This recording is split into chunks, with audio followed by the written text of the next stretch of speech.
Shalom, jumpa lagi dengan saya di Klavo Sukacita. Saya akan memberkati saudara lewat firman Tuhan. Mari kita berdoa. Bapa, kami siap mendengarkan firman-Mu. Berkati kami, Roh Kudus, berbicaralah terus dalam hidup kami. Amin. Bagian firman Tuhan, kita Ulangan 13 ayat 9 sampai yang ke-11. Demikian bunyi firman Tuhan. Tetapi bunuhlah dia pertama-tama, tanganmu sendirilah yang bergerak untuk membunuh dia, kemudian seluruh rakyat.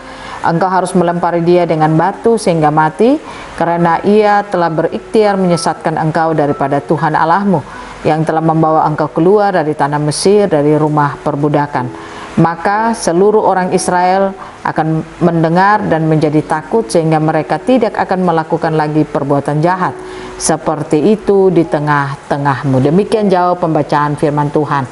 Pemirsa Klavo yang diberkati Tuhan, saudara jangan pernah berkompromi dengan iblis.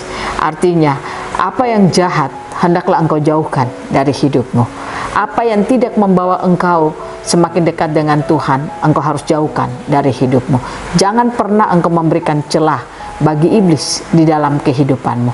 Sekali engkau memberikan celah, maka itu akan menjadi pijakannya iblis dalam hidupmu. Contoh, ketika orang itu dia sulit melepaskan sakit hatinya, tukang tersinggung, orang bicara sedikit tersinggung, orang bicara sedikit tersinggung. Saya katakan, tanpa saudara sadari, engkau menjadikan tempat untuk iblis berpijak di dalam kehidupanmu. Nah, oleh karena itu, pemirsa Klavo yang diberkati Tuhan, jangan pernah berikan celah sedikit pun kepada iblis.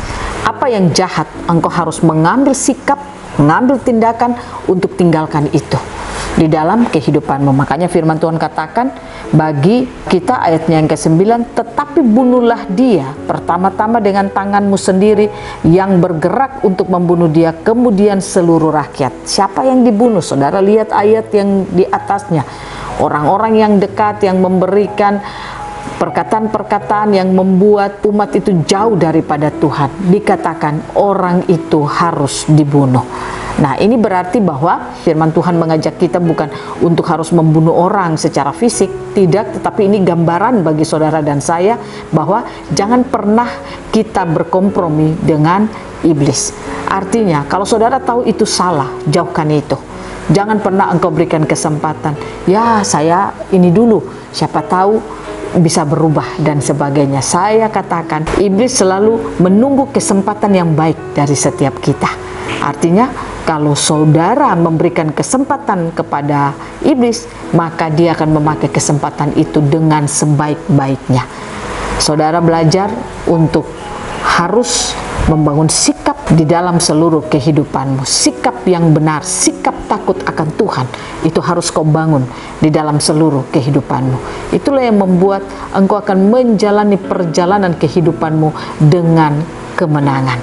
Karena Tuhan tidak mau saudara dan saya jauh daripadanya. Kalau kita baca ayatnya yang ke-10, engkau harus melempari dia dengan batu sehingga mati, karena ia telah berikhtiar menyesatkan engkau daripada Tuhan Allahmu, yang telah membawa engkau keluar dari tanah Mesir, dari rumah perbudakan. Sehingga dikatakan, maka seluruh orang Israel akan mendengar dan menjadi takut, sehingga mereka tidak akan melakukan lagi perbuatan jahat seperti itu di tengah-tengahmu. Itu berarti saudara, kalau engkau berani ambil sikap, iblis tidak akan pernah mengambil bagian dalam hidupmu.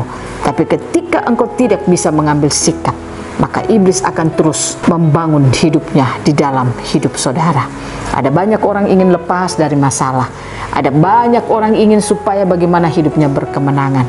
Tetapi sayang, dia tidak bisa mengambil sikap di dalam kehidupannya. Sikap yang berdiri tegak di dalam Tuhan, itu tidak bisa diambil dalam hidupnya. Pertanyaannya, mengapa sampai orang tidak bisa mengambil sikap untuk berdiri dalam kebenaran?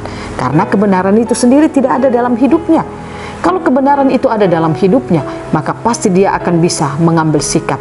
Yang salah tetap salah, yang benar tetap benar. Sehingga saya percaya Tuhan akan bekerja hebat dalam kehidupanmu lewat keputusan-keputusan yang engkau ambil. Tuhan tuh terkadang mau bertindak dalam hidup kita, tetapi dia melihat kita dulu. Apakah kita mau bertindak ataukah tidak? Kalau kita mendengarkan firman, kita hidup dalam kebenaran firman, kita bertindak di dalam kebenaran, maka Allah itu akan bekerja hebat dalam hidup kita. Contoh, kenapa Abraham itu beriman, Tuhan bisa memperhitungkan itu menjadi kebenaran. Karena dia betul-betul menunjukkan sikap imannya kepada Tuhan. Maka apa yang dia percayai, itulah yang diambil Tuhan. Ditentukan Tuhan menjadi kebenaran dalam hidupnya. Kalau saudara suka mendengarkan firman, engkau mengambil firman dalam hidupmu, engkau belajar hidup dalam kebenaran, engkau bertindak dalam kebenaran, engkau berkata-kata dalam kebenaran, maka saya percaya apa yang kau lakukan itu Tuhan akan berdiri di hadapanmu. Dia akan membuat engkau menjadi kuat. Dia akan membuat musuh-musuhmu itu akan kalah. Dan dia akan membawa engkau untuk mengalami kemenangan dalam hidupmu. Nah, oleh karena itu, pemirsa Klafus yang diberkati Tuhan, saya ingin ajak saudara hari ini, apapun masalahmu, apapun situasimu, ambil sikap hidup dalam kebenaran. Kalau engkau mau masalahmu selesai, sikapmu menentukan masalahmu itu selesai atau tidak. Bangun hidupmu terus di dalam Tuhan dan jangan berikan celah kepada iblis. Berdirilah terus dalam kebenaran, lakukanlah kebenaran dalam hidupmu. Tuhan Yesus beri kuat, beri kemampuan bagi saudara. Amin. Mari kita berdoa. Terima kasih Bapa, kami rindu Engkau terus bekerja dalam hidup kami, agar kami terus hidup dalam kebenaran, kami mampu bertindak dan mengambil sikap dalam kebenaran itu, sehingga iblis tidak mengambil bagian dalam hidup kami. Terima kasih untuk firman-Mu yang Kau singkapkan bagi kami. Amin. Shalom, Tuhan berkati kita semua.